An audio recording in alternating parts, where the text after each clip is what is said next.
Right. So today um, we will discuss about Halstead software science. So it's an analytical um, technique to estimate the project size. Okay, I mean project parameters, right? Like size, development effort, and development time.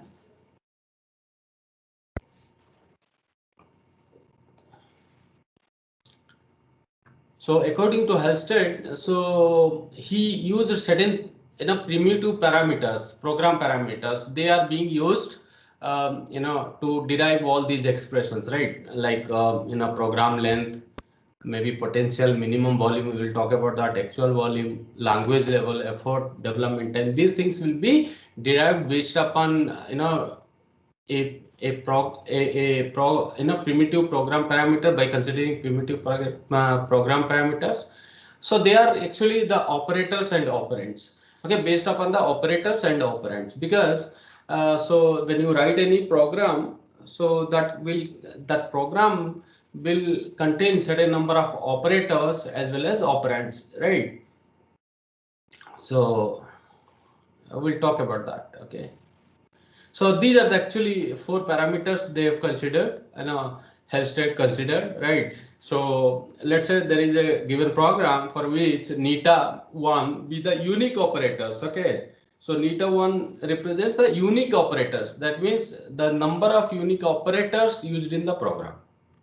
Okay, we'll talk about that. What are those operators? I think you probably know, many of you know what are the various operators that are being used in a program. Can anyone tell me one example of an operator in a programming language? So logical or arithmetic? Okay, logical, arithmetic. Okay, but example, give me an example.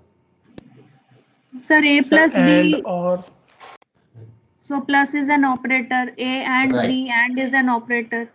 Okay. Greater Okay. than less than is the conditional. Okay, fine, fine. Yeah. So those are the operators, right? So it is based upon the, neta 1 represents the number of unique operators used in the program, and neta 2 represent the unique operands, like, how many unique operands are being used there, right? So, and then capital N1 says the total number of operators used, okay, not the unique ones, okay. So all the number of available number of operators, total number of operators that are used in the program, okay, and N2 represent the total number of operands, okay. So these are the four, programming parameters, program parameters being considered to derive the expressions for development time, effort, size, and everything. Okay, so we'll talk about that. So how to identify these operators? So right, so these operators are basically, example you can see here is, any programming language. So assignment operator, okay, and arithmetic operators, and plus minus, this sort of, and logical operators, and or, this sort of, right. So a pair of parentheses as well as a block, begin block, end block, are considered as a single operator, right? So sometimes you write something in a curly bracket, right? So begin, so within whatever, each and every, begin curly bracket and end curly bracket, so that also represents one single operator. Okay, so it's an example. A label is considered to be an operator. Sometimes you see, so can anyone tell me what is a label in C programming language? Label, where we use that label? go to statement. For branching. Branching. Okay, so how you represent the label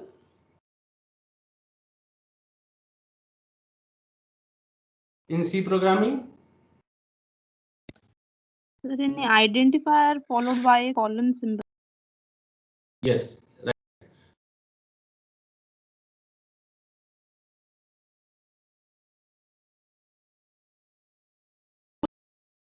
Colon, you giving the label name, right? When you say like this, automatically your execution going into that particular branch. Okay, from where your execution will start, right? So this sort of, right? So label is also considered as an operator. Okay, so keep it in your mind.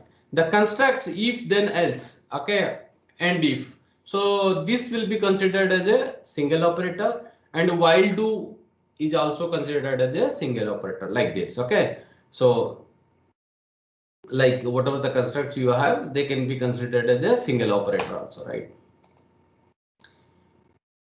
So a sequence of operator, okay, a sequence, maybe you have a statement termination like semicolon is also considered as a single operator. Okay, so the function name in a function call statement is also considered as an operator. However, and the arguments are considered as the operands. Okay, so let's say you are giving a function name, and within that you are passing some arguments, and then by you calling a function call, you calling a particular function, right, by giving the function name, along with that you passing arguments, right? So in this case arguments are considered as operands. Okay, because so your function name will act as a operator there. Okay, so subroutine declaration and variable declaration comprise the operand. So usually whenever you going through any declaration of these functions or the subroutines or the variables, when you are going through declarations, okay, so what you need to consider is only you need to consider operands, not the operators. When you are going through declarations or variable, so in that case only you need to consider operands. Okay, so in that case operator will not be considered, that will not be counted. Okay, however, the parameter list of a function in a function declaration statement is not considered as a operand. Okay, so let's say if you have declared a particular function, so when you are declaring a function, okay, so you give certain list of parameters, right? So let's say you have a function sum, okay, you are going to declare. So that sum function is going to return an integer value, and the sum function going to take two parameters like integer a comma integer b. Okay. Now in this case, so integer a and b, so they will not be considered here as a operands during declaration. But if it is a function calling, so that time the arguments will be considered as operands. Okay, but during the declaration, so the parameter list will not be considered as an operand. So you need to make sure. Okay, so these are the various operators that you know. Mostly these are the operators used in any programming language, right?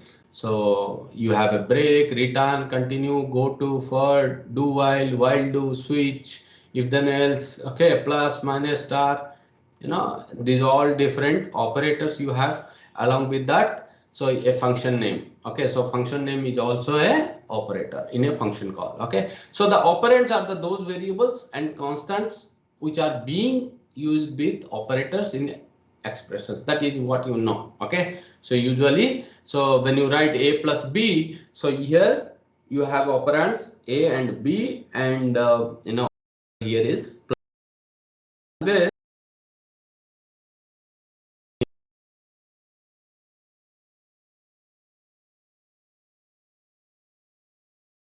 Names appearing in declarations are not considered as operands. Okay, as I told you also before in the previous any subroutine declaration or the variable declaration, so that time, so whatever the variable that you are declaring, okay, so that will not be considered as an operand there. Okay, that will not be considered there as an operand. Okay, that will not consider.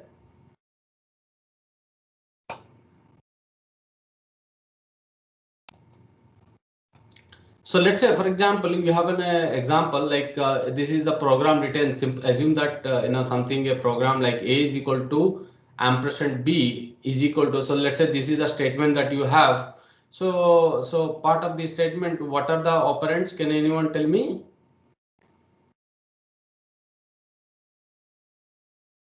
So operands here are a and b.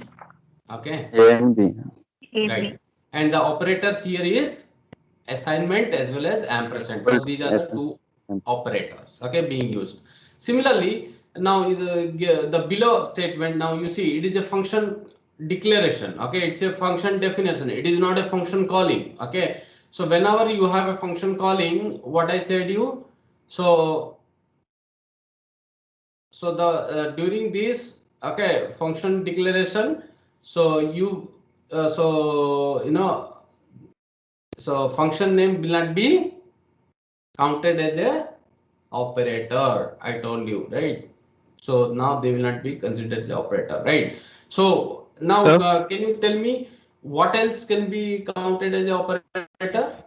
Sir, in the first Here, statement, sir, the eh? semicolon is also counted as operator. Which one? Sir, in the first statement, A equals to ampersand B and semicolon. So semicolon will also be considered as operator. Yes, operator. That is also an operator. Right? Yes, that can also.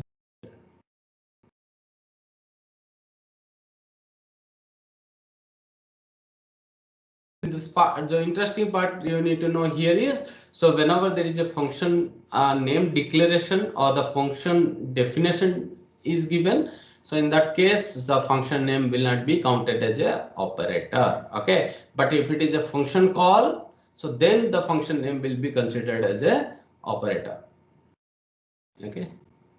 So now this is what exactly. Now, so I told you, so this for this particular function, so what are the operators then? So function name will not be considered as an operator. Can anyone tell me what is the function? What are the operators? Sir, comma can be a operator. Yes. So the comma can be one. So, and that is the reason why. Okay. So curly brackets, the open and close brackets as well as comma. These are the three. So they are considered as a operators. Okay. So we do not consider function and a comma b as a operands. Okay. Because since this is a function declaration. Okay.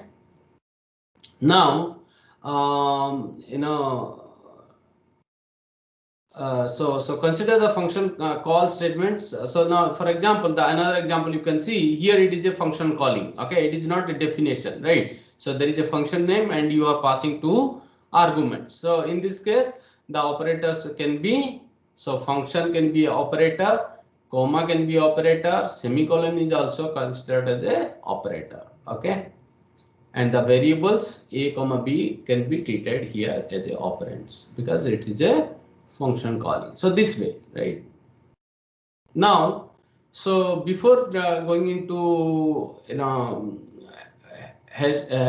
before going to our technique of Halstead software science, I told you these are the various four program parameters we have considered: neta 1, neta 2, n1, n2. Neta 1 be the unique operators, neta 2 is the unique operands, okay, and n1 and n2 are the total number of operators and operands, okay.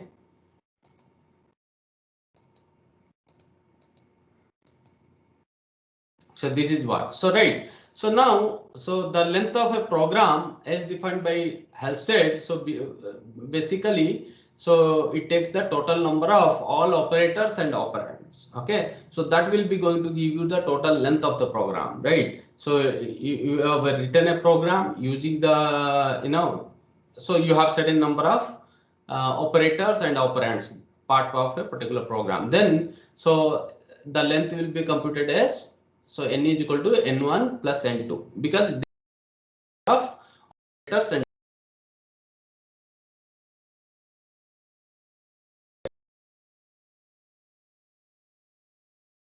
so let's say you have observed that 50 operators are there, okay, and similarly you have counted n2, that means the number, how many operators, maybe 30 operators are there, okay, operands are there. So in that case, so 50 plus 30, so it is altogether 80. So n is equal to 80. Yes, Susri, ask me. So in the last slide, in this calling statement, the parentheses won't be considered as operator. Those weren't listed. That's why I asked. What? Sir, in the last, yes, sir. Here in the function call statement, will the parentheses not be counted as operators? So last this function a comma b. Yes, sir. Sir, the parentheses will be counted as Yes, that operators. will also be considered. Okay. Yes, yes, sir. Those were not listed, so that's why I asked. Yeah, Okay, that sir. is considered, right? This is an example. I am saying, these things will be considered, so you can find out, what else others are, right? So I have given some, okay? So it's not that I have given completely, okay? So you just, I told you these are the operators, so that will be there, okay? So then you need to count them. That's it, okay? So quantifies total usage of all operators and operands. That is what exactly going to give you the total length. So n is equal to n1 plus n2, right? So now the program vocabulary is the number of unique operators and operands used in the program. So your vocabulary is something like this, okay? So let's say you are creating a document, okay? You creating a document. So the vocabulary that is given you is a Oxford dictionary. Okay, so we have given the Oxford dictionary, so that's a vocabulary. That means these many number of words can be there.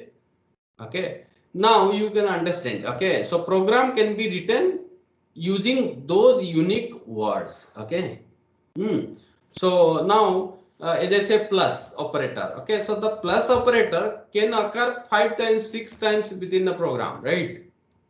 But so when I ask you the the number of unique operator here, so it is only giving you one. Okay, so do understand? So you need to say how many number of unique operators and operands used in the program. So that will be going to tell you the vocabulary. Okay, so neta is equal to n1 plus n2. Okay, unique operators. Let's say unique operators we have used is plus minus. Okay, that means here neta 1 is equal to 2. Okay, operands. So here let's say you have used 2 operands. Okay, so 3 operands, let's say. So a b c. Okay, so that means you are saying something like this: c is equal to a plus b. Okay, so this sort of or something like this. Okay, or a plus b. Okay, so here neta 2 is equal to, so it is going to tell you that 2 operands. Okay, maybe you have 2 statements here, a plus b, a minus b, but here in this program, so you have 2 operands and 2 operators. Okay, so this is the result. So your neta is going to give you neta 1 plus neta 2. Okay, these are the 2 statements that you need to know. Okay, now how you are going to get this program volume, right? So the length of a program depends on the choice of operators and operands used. Okay, so you understand, right? So so whatever the program that you are writing, if you're the kind of operators and operands you used, according to that your program length will come. Okay, so someone if used if then else, or someone used while do, or someone used kind of operators, right?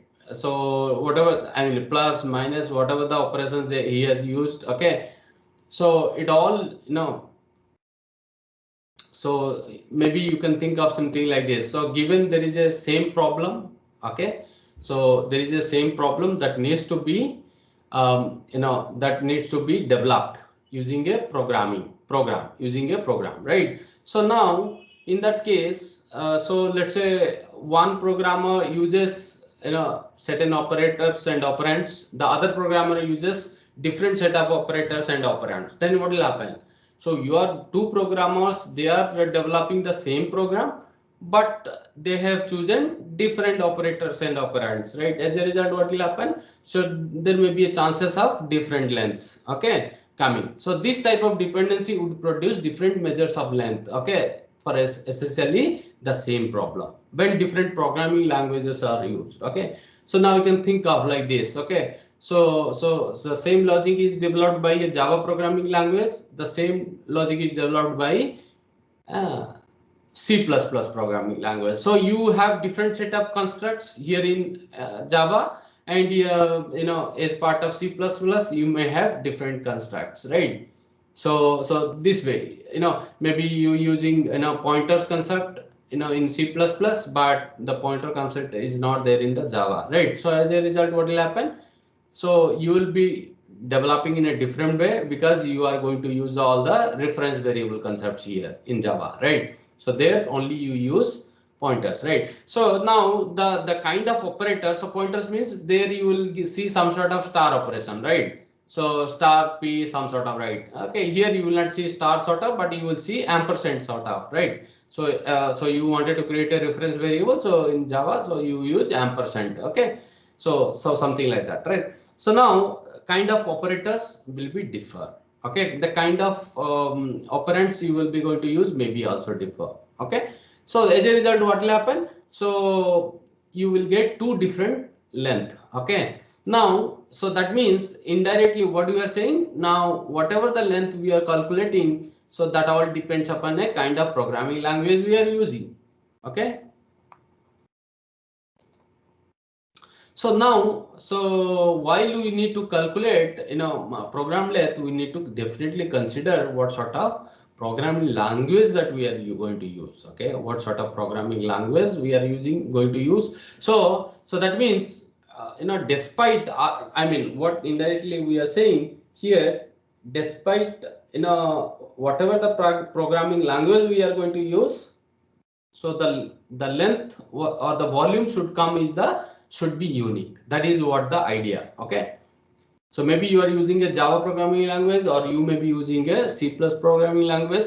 Doesn't matter. Okay. So I mean we should come up with a length and that should not be completely dependent on a kind of programming language we are using. Okay.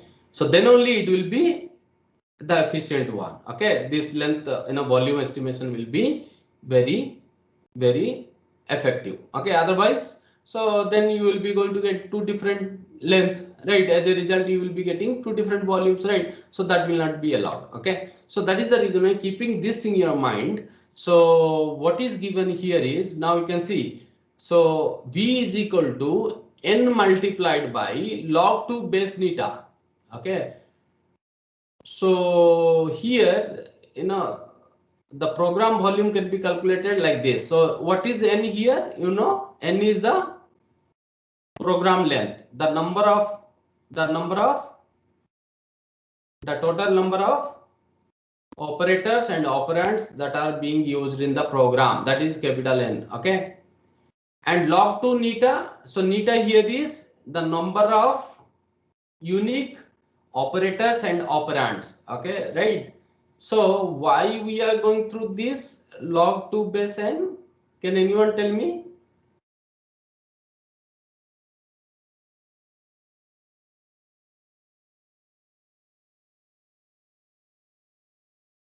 Hmm? Can anyone tell me? So number of bits required. Number of? Bits required to represent eta. Right. So because we see something in this way. Okay. So let's say, for example, so you are going to use, let's say you have 2 bits. Okay. You have 2 bits. Now I ask you, okay, with these 2 bits, okay, with these 2 bits, if I ask you, can you tell me what are the different strings of length 4? What are the different strings with length 4? So can you tell me how many that you will get? There are 2, only the symbols here used are 2. Okay, that means either 0 or 1. And if I ask you, can you tell me, how many number of things?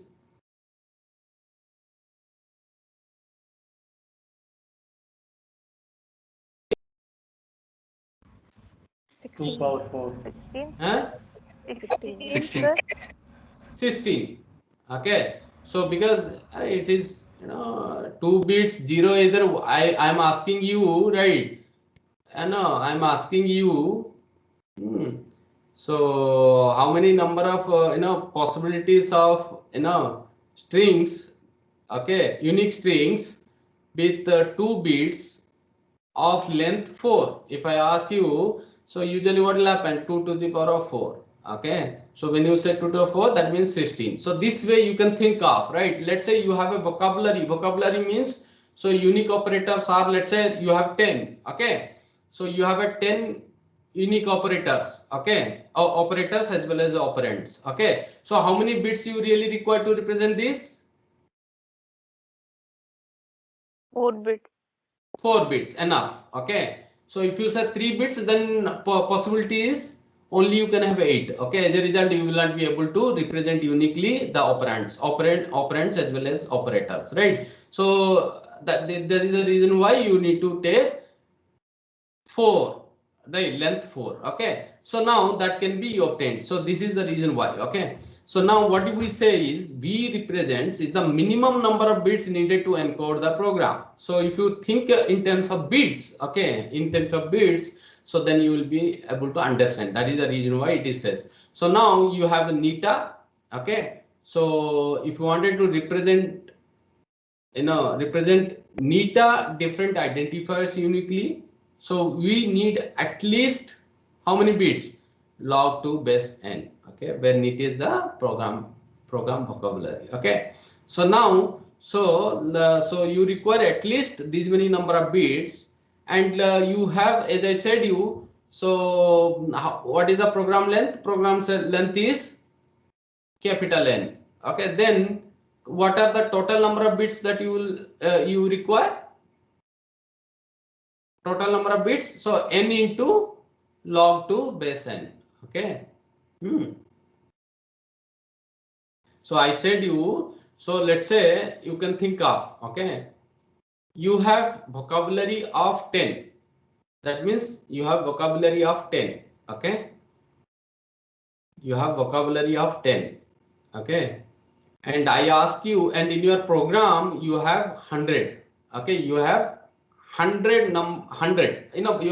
Your program length is 100. Then what is the value that you are going to get? Volume? How many number of bits you really require? 400. 400. 100 into 4. 100 into 4. 4. So it is a 400 because you require minimum 4 bits, right? You require minimum 4 bits to represent those 10 vocabulary, right? So as a result, so what will happen? So your program contains program length of n. So that is the reason why. So n multiplied by those 4 bits. So that means it is going to tell you that at an average, or this is the minimum number of bits really required to encode the whole program that you have. Okay, so now this is the way that we are trying to see the volume, right? And do you understand? Therefore the volume represents the size of the program by approximately compensating for the effect of programming language used, right? So now this is what, so now let's say if you have a programming language, okay, if you have used C++, so they have their own number of number of vocabulary. Okay, if you have used Java programming language, so then you have your own vocabulary. Right? Do you understand that Java programming will have their own vocabulary? So now, so you need to consider their vocabulary also. As a result, you will be going to get the efficient volume or the program length. Okay, any doubts so far?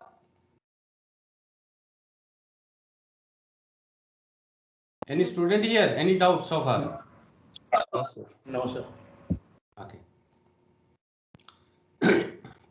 Now, so then what is a potential minimum volume? So the potential minimum volume can be represented by a V star. Okay. So this is defined as the volume of the most succinct program in which the problem can be coded. Okay. That means we are interested in the V star. Okay. V star is going to tell you that, this is the most compact program. Okay, this is the most compact program for a particular problem can be coded. Okay, so that means given these many number of vocabulary, okay, so the program that you have, so as I told you, so when you are going through, the volume that you are considered V star, okay, so that means it is actually telling you that this is for this particular program. So the number of required bits, whatever you have obtained, okay, those many number of bits you are going to code, right? So whatever the number of bits required to code is the minimum. Okay, that is what exactly indirectly we are saying. Okay. Okay, let's say there is a program A and there is a program B. So program A is developed by a programmer, program B is developed by another program, right?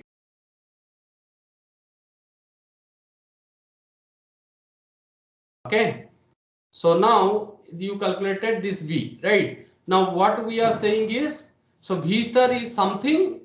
So for program A, let's say we got the V is 20 bits. Okay, now for the program B, we coded with a minimum number of bits is 24.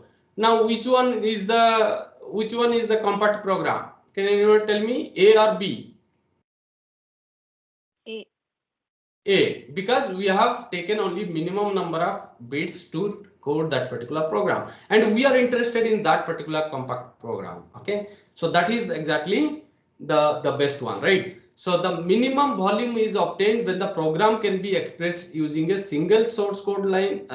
Source code instructions, say a function call like this. Okay, so this is an example through which you can understand again the same thing. That is what I explained. Okay, so now you can see here in this, let's say you have taken a very minimum function calling. So foo is a function name and it doesn't call by any arguments. Okay, it is not taking any arguments, and this is the semicolon. Okay, now let's say this is the very basic program. Let's say if you assume that this is a very simplest compact program.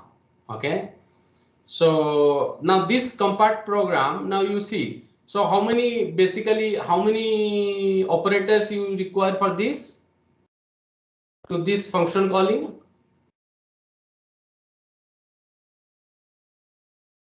This how many operators? 4. 3. Okay, so now the operator here you can see his how many? Sir, 2 only. Sir, 2 only. Here at least you require 2. Okay, at least you require 2. Okay, now here you are not giving any number of operands. Okay, here you are not giving any number of operands. Okay, 0 number of operands, right? So this is the very minimal program. Okay, so now this can be written in some other way by which you may require more number of bits also, right? That means you can have different arrangements of this function calling, right? So maybe it will be extended by giving some number of arguments. Okay, so you can think of, right? So note that the programmer, okay, so note that the operands are the input and output data item. So here whenever you say operands, so usually they are the input and output data items, right? So if you're giving in a very function, right, so for a particular function, int a comma int b, so that means what? Int a, that means a and b are the actually the data items, and you are returning something also, right? So that will be the output data item, right? So now you can think of, so the any parameter that you take as a input output data, so that will be considered data items, right? Now you can see, so let's say if an algorithm operates on any input output data d1 to dn, okay, the most succinct program, okay, would be f of d1 comma d2 is this. Okay. Now you can see here. Okay, so let's say you have a very algorithm. Okay, and that algorithm takes some input and output data, that is d1 to d2. Okay, now here in this case, so what are the two operators being used here? Minimum number of operators. Function call and parenthesis. Function call And parenthesis. and parenthesis. Okay, so you can say these are the minimum. Let's say you have two minimum operators that are there, and what are the operands that you have? So D1, D2 to up to Dn. Dn, that means n number of input output data, right? So now you have operands d1 to dn, and you want minimum two at least. So that means you at least two number operator. Okay, at least two number of operators you really require. Okay, for this, and you have n, right? Now, so what would be the v star? So because it is a compact program, right? F of something is a compact, you have written. Okay, the program would be this form, right? So now, so I say, so in that case, what do you say? So 2 plus, because neta 1 is the 2, that is the minimum, and neta 2 is the neta 2 is actually capital N. Okay, so you are getting n is equal to, so you are using two operators. Okay, n 2 plus neta 2 log of 2 plus neta 2. Okay, so this is exactly going to give you the v star, that means minimum number of bits that is really required to represent any algorithm. Okay, so in a very compact way. Okay, so because here you have data items, that means operands are n. Okay, because that cannot be reduced because you have dn, so you need to have n number of operands, right? But the program can have only minimum 2 is, because if you are making a function call there, in that case at least you require two operators. Okay, so that is the reason why. So this is the so if you represent all these things in number of bits, okay, so ultimately v star is going to give you the minimum. This is what. Okay, so the program level measures. So here we are using a program level measure. Okay, usually program level is a measure that is actually a kind of level of abstraction provided by any programming language. Okay, so now this program level can be calculated like this. Okay, so minimum number of required bits. Okay, v star by v. So you have v means the program volume that you have obtained. Okay, there is a possibility of v using any programming language. Okay, and the very compact program that you can use, the very compact program that you can write using that particular programming language is v star. V star is the minimum number of bits that is really required to encode any programming program, right? And v is the the actual volume that you can have. Okay. So then v star by v. Okay, so what it is going to give you? That is going to give you the program level abstraction. Now can you tell me, so let's say for example you have a higher level of abstraction. Okay, you have a higher level of abstraction, or that you have higher program level. Okay, so what would be the effort, whether you require more effort or the little less effort? Less, sir. Less effort will be required. You require less effort. Why? Sir, because more level of abstraction is been provided by the language. Okay, so because more level of abstraction is provided, So by that particular programming language, so you really require less effort. Okay, you need to give little less effort, right? So if that is, if the B star is very less, in that case, what will happen? In that case, you will take more effort. It will take more effort. Okay, so now the same result, you with this particular result, by taking this result, a level of abstraction or the program level. Okay, now you can visualize. So why a assembly programming language, yeah, requires more effort. Do you understand?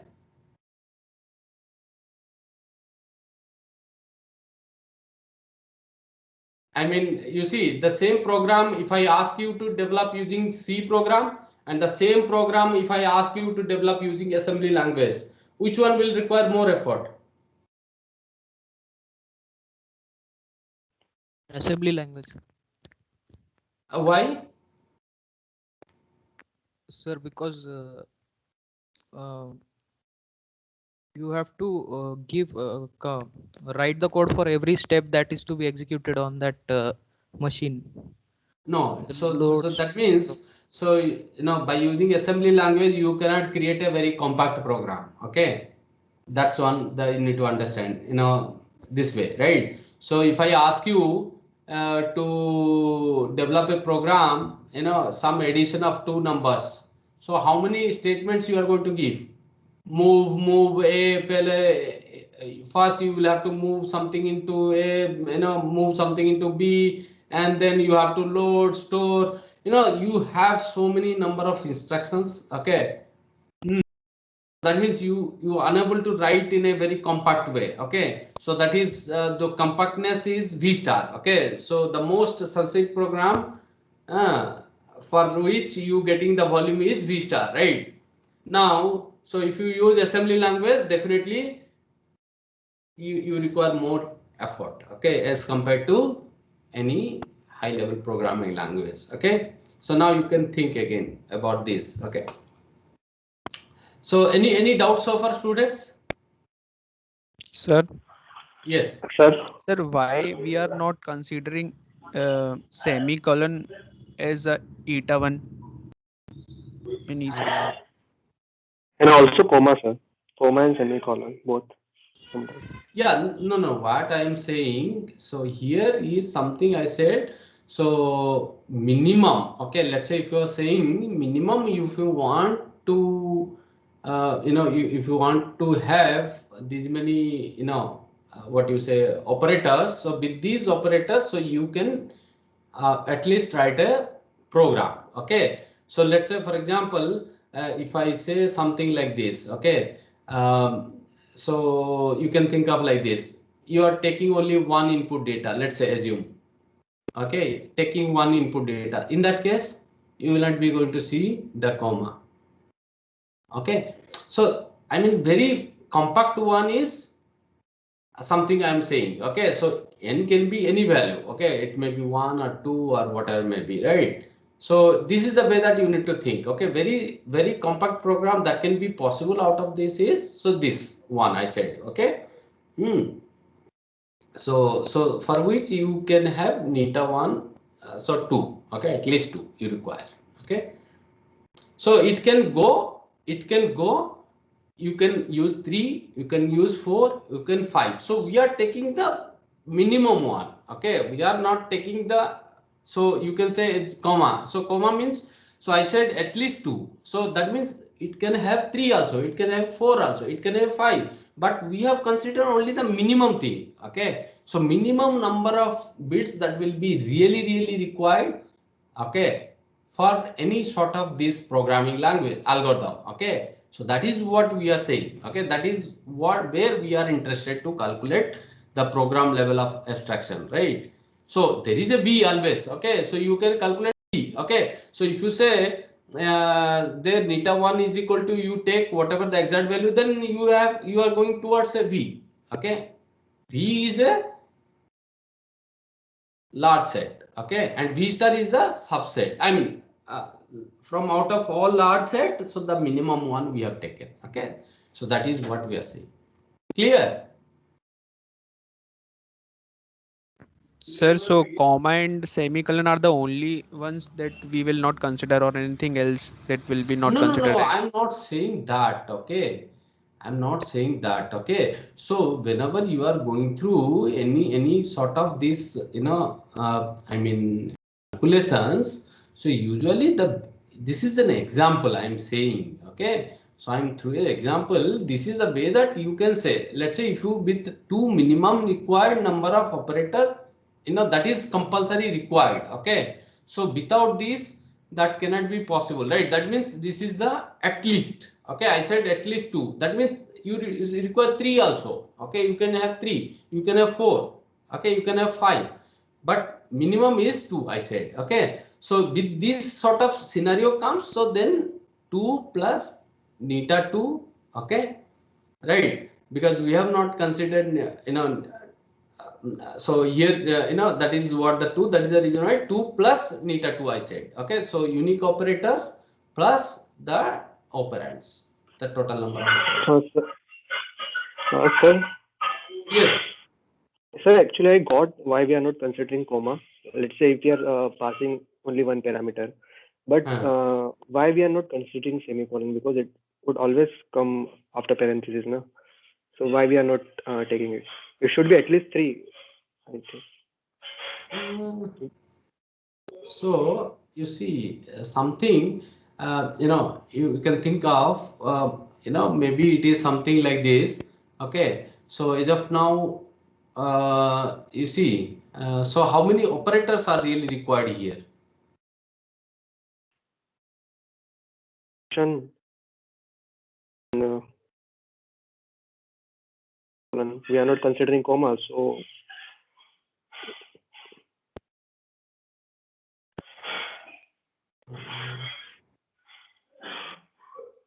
Hello, sir. Yes, hello. tell me. Yes, tell me. Sir, actually, sir, sorry to interfere, but sir, there are some programming languages where semicolon is not mandatory to terminate the statement. End-line is enough. So we can think of that case also in order Yes, to you can remove think of, semicolon as yes, operator. you can think of that case also. Okay, so but it is all depends upon the programming language. That is what I'm saying. Okay, so here in this case, if you see with this case only, okay, with this programming language only, so then you can say ki the minimum number would be like this. Okay, if you saying that this is using a C programming language, okay, so then the semicolon will be coming. Okay, because that ends with this is a one operator. Okay, the other operator can be a comma, and the other operator can be a bracket, right? And the other operator here can be called as the function. So there will be four, okay, of this. Okay, so what I'm saying is maybe you have a program where if something like this, so maybe minimum you should have some required. So this is an example to explain you, right? So if it is really required 4, then you make it 4, not a problem. Okay, so that is what I'm saying. Okay, so minimum if it is required, so then you will be considering that. Okay, this way. Is it clear? Yes, sir. Sir, Yes. sir, one more doubt, sir. In V star, 2 plus eta 2 and log of 2 plus eta 2. Why we are using eta 2 two times here? Why we are not using eta 1 as the first one at 2 plus eta 1, then log of 2 plus eta 2? No, neta is what? Neta is neta 1 plus neta 2, na? So if you are going through, you can see. So what you are saying? So here n into log theta to get. Okay. So in order to have different n different identifier uniquely identified, so that you require how many? So this is the minimum number, right? So here the minimum number is, so 2 neta, right? These many number of bits definitely you require as part of a particular program, right? Now, and you have how many? So let's say if in your program, so you have something, this neta can be, I said again, so 2 plus minimum you require 2, and neta 2 will be something, the number of operands, as many number of operands that is being used in that particular program, right? So that is multiplied, right? So then that means minimum number would be neta there again as part of 2 plus, when you say capital N, so capital N is what? Capital N is the number. So that is that is what it is giving you, the complete volume, right? Now the V star is the compact one. So when you are going through compact one, so usually you considering that these many 2 plus neta 2. Okay, so neta 2 can be any number. Okay, so d1 to d2 dn, as I said you. Okay, so that can be any number, right? Plus that, plus these two are minimum required. Okay, you understand? So you go through, check it, and if not clear, you can discuss again later. Okay, Okay, sir. so as of now, so you can get this like this. Okay, so once you got this level of abstraction, right? So the higher the level of abstraction or the higher the program level, so in that case you will be getting less effort. Okay, this is what we have seen within a fact that considering the assembly language, effort required to develop that particular program can be computed like this. Okay, so E is equal to V by L. Okay, so you have total V volume, and now the L is the one you have. So here the LU is abstraction, level of abstraction, right? So given a volume V divided by L is what going to give you the effort. So why it is the number of mental discretions so required to implement program, also the effort required to read and understand the program. As I told you, so it is all related to psychology and all, right? So how uniquely you will be identifying two different strings? It's a mental level, right? So if I say int float, if I say these are the two words, int and float, okay, so a person is how quickly is going to distinguish these two words. Okay, so it's a mental discriminations, right? So in this way you can think of, so right, somebody have let's say this sort of int, and then you have let's say something called integer. Okay, so complete integer. So then in that case what will happen? So how you going to discriminate these two things, integer and int? So now these are the language based, right? So people have said that, so usually so by considering that, so the more the L, okay, the more the L, so your effort will be reduced. Okay, so that is the reason why B by L is proposed. Okay, and thus overall programming effort can be B square by B star. If you have this L, L is already you calculated, right? So B star by B, so then you will be able to get effort. So according to Hastoi, so he has given effort is equal to B square by B star. Okay, in this way. So now once the programming effort, usually we have seen, right? So your programming effort is directly proportional to B square. Okay, that is what the programming effort varies as the square of the volume, right? So experience shows that E is well correlated to the effort needed to maintenance of a existing program. Okay, so as per the experience they have studied by various projects, or they have seen that there is a correlation between the effort as well as the effort really needed for the maintenance. Okay, overall effort and for the maintenance also, right? So as a result, what they did is further again the programmer's time can be calculated by whatever the effort that you have divided by the speed of mental discretion. Okay, so effort whatever you have seen, so that is what in the previously I told you, right? So it also depends upon the mental discretion. Okay, discriminations, right? How you are going to distinguish these all different vocabularies, right? So this value is actually in a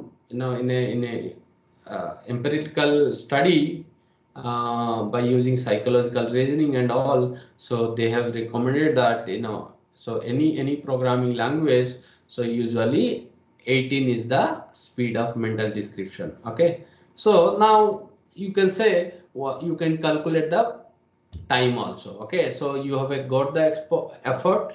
Okay, so now effort by the mental discretion, so if you divide that, so it is going to give you the programmer's time.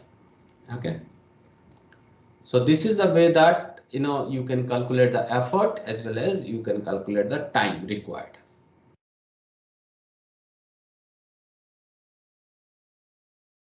Now, so here, so even though the length of a program can be found by calculating the total number of operators and operands in a program, so Halstead suggests a way to determine the length of a program using number of unique operators and operands. So you can easily calculate, right, counting the number of operators as well as operands. But according to Halstead, we have seen we have considered unique number of operators into the calculation, right? So using this method, the program parameters such as length, volume can be estimated, determined, okay, from very beginning of the programming activity, right?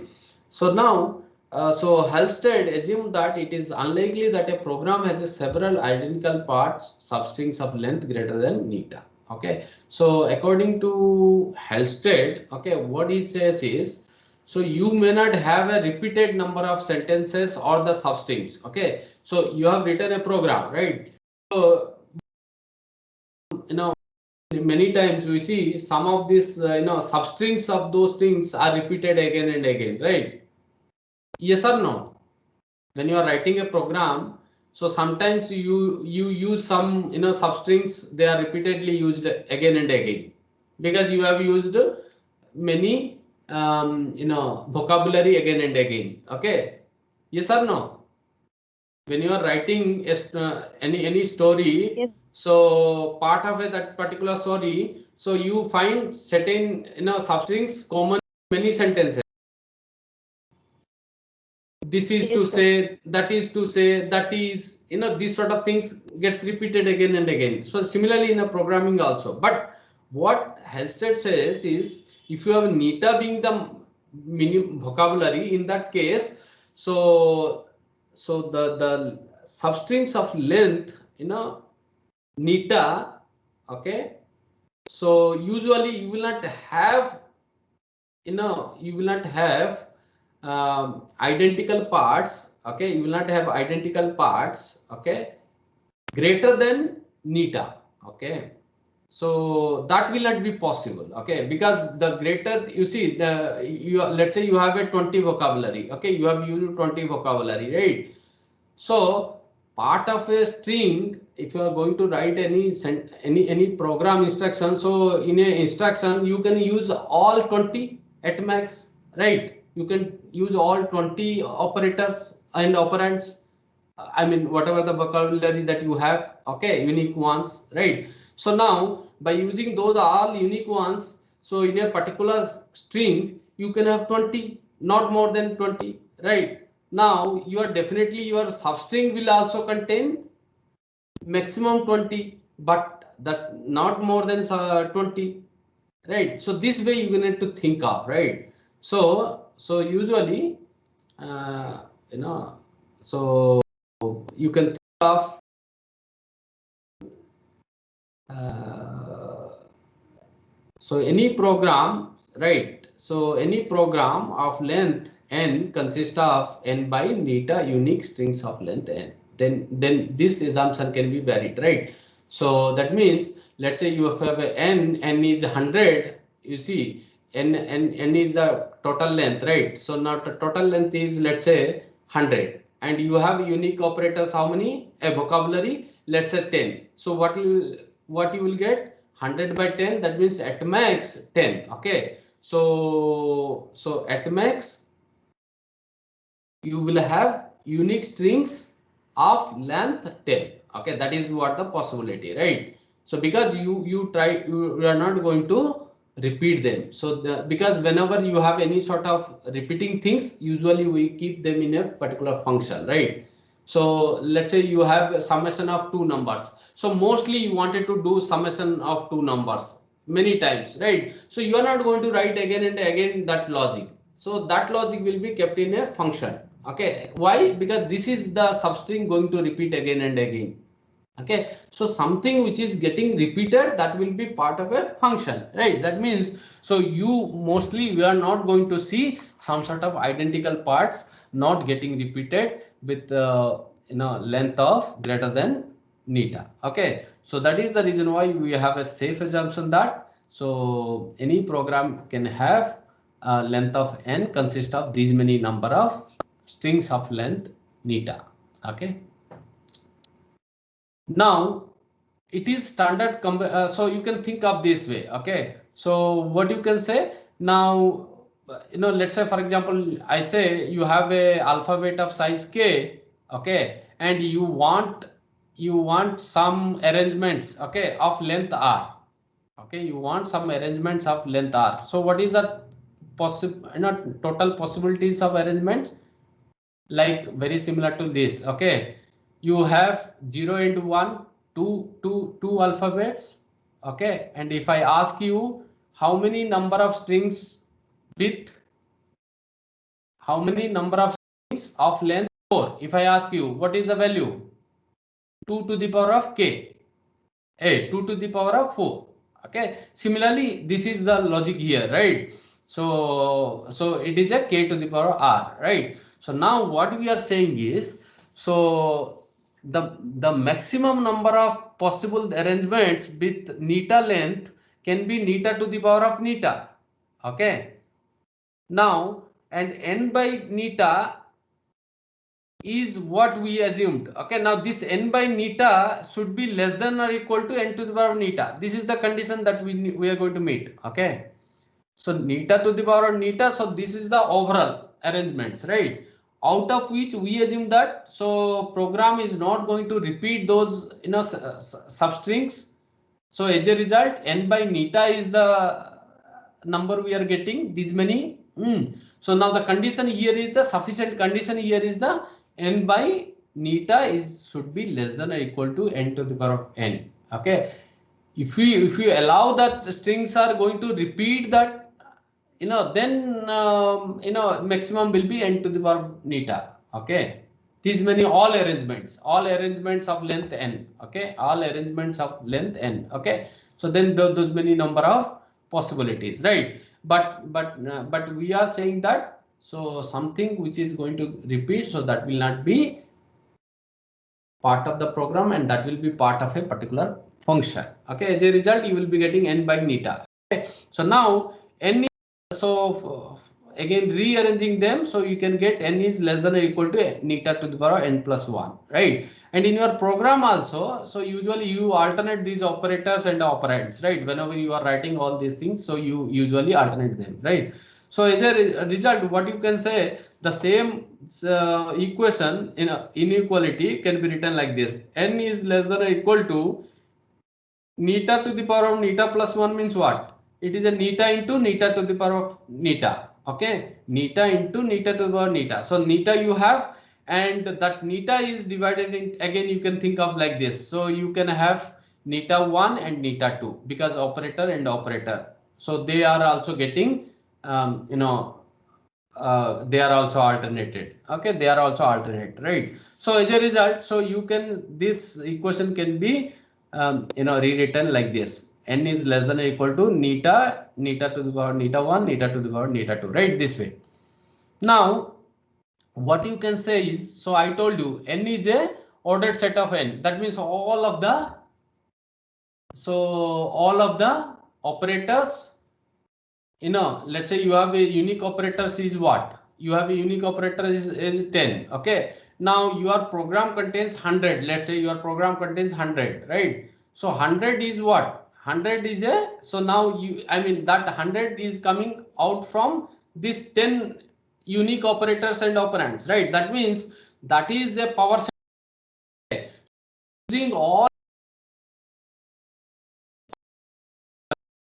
right, you are getting that n. Okay, that means it is a power set. Okay, it's a power set. So maximum possibility is power set, right? So now this power set, that means 2 to the power n. Okay, so because it is a power set, so it is a 2 to the power n is equal to neta into neta 1 to the power neta 1, neta 2, whatever maybe you have seen, right? We are trying to equate this. Okay, this n should be less than or equal to this. This is fine, right? But what we are saying is, because this is a upper bound, this is a upper bound, right? So we are taking this n part also as a upper bound, then only you can equate them, right? So that is the reason why, so upper bound for this ordered set could be 2 to the power n. Okay, that means this is the possible number of maximum number of possibility that can be possible for a particular program. Okay, so then so 2 to the power n is equal to this, you can say. Now you apply log on both sides, right? So then what you are going to get?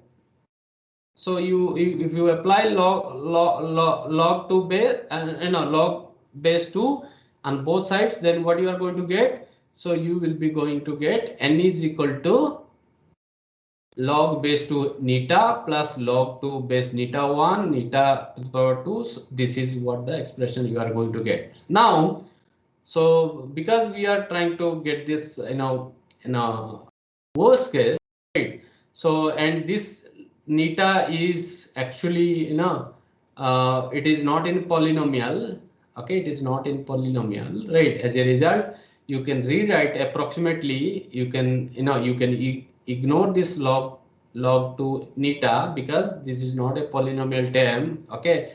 So something there are in the polynomial terms in terms of neta 1 and neta 2. So then, so ultimately what you are going to get, n is equal to log 2 neta 1 to the power of neta 1 neta 2 power of neta 2. So this is what exactly the length that you will be going to get. Okay. Any doubts so far? Any doubts so far, students?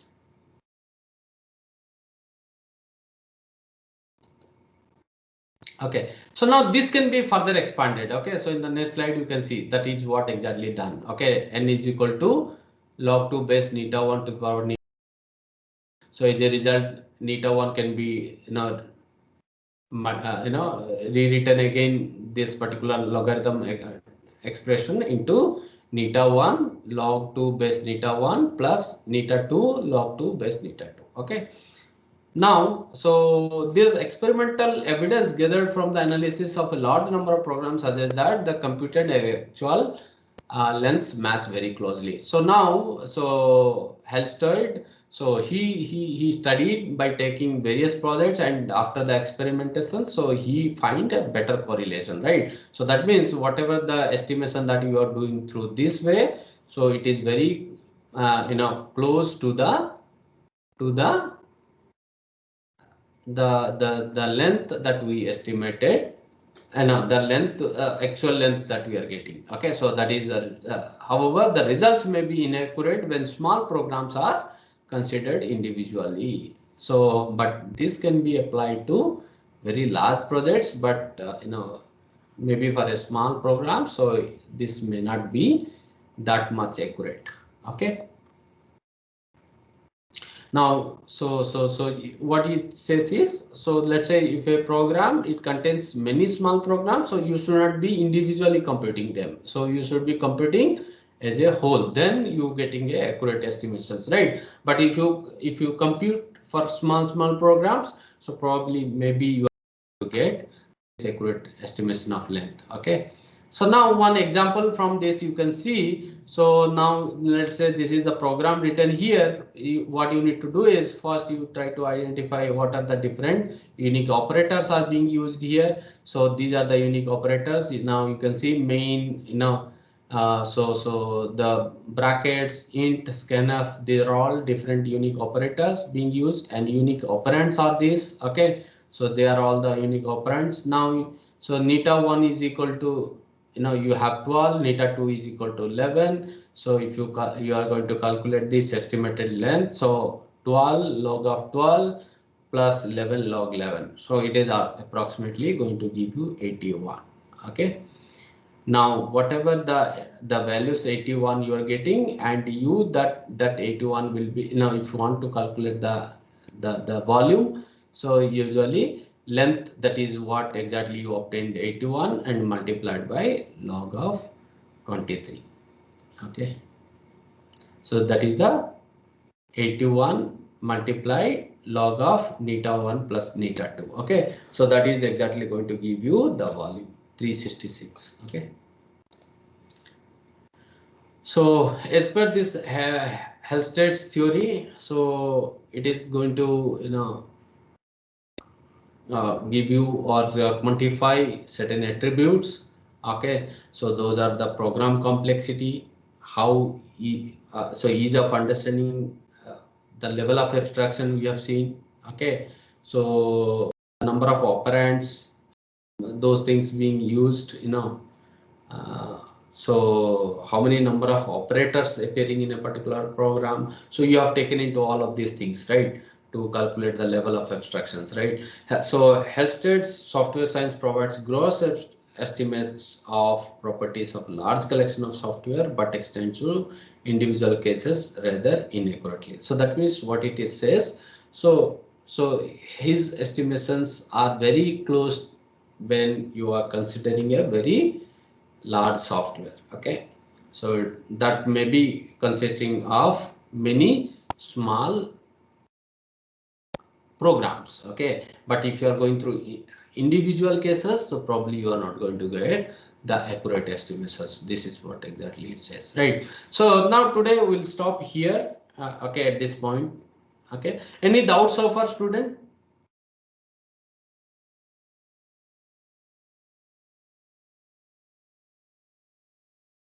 No. No, sir. Okay.